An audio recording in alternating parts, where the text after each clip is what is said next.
আর সবচেয়ে ইম্পর্টেন্ট কথা, কনফিডেন্স রাখতে হবে। হ্যাঁ, তোমার পড়াশোনা হয় নাই এই চিন্তায় যদি আরো পড়াশোনা না হয় তাহলে তো হবে না।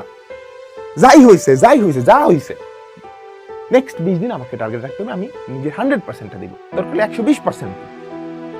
বুঝতে পারছো? আমার কনফিডেন্স রাখতে হবে, আমার যেই প্রিপারেশন আছে এই প্রিপারেশনেই আমি ইনশাআল্লাহ ভালো রেজাল্ট করবো। কারণ তুমি যদি কনফিডেন্স না রাখো, মনোবল হারায় যায়, তাহলে তুমি এমনিই মারা যাবা।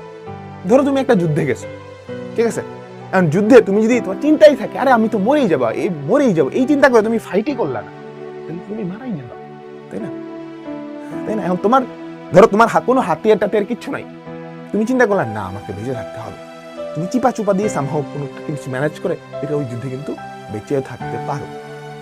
জাস্ট মাইন্ডসেট এখানে খুবই ইম্পর্টেন্ট। তোমার হাতে এখনো 20 দিন সময় আছে, এখনো 25 দিন সময় আছে। অন্য কোনো কিছুর চিন্তা বাদ দিয়ে প্লিজ পড়াশোনায় ফোকাস করো, ঠিক আছে?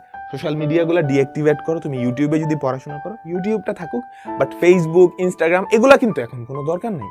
অ্যান্ড টপার যারা আছে ওরা সবাই কিন্তু একদম লাস্ট মোমেন্টে এসে এই ফেসবুক, ইনস্টাগ্রাম সবকিছু ডিঅ্যাক্টিভেট করে দেয়। কারণ ফেসবুক, ইনস্টাগ্রামে যা পাওয়া যায় সব কিন্তু কোথায় পাওয়া যায়? ইউটিউবেও পাওয়া যায়।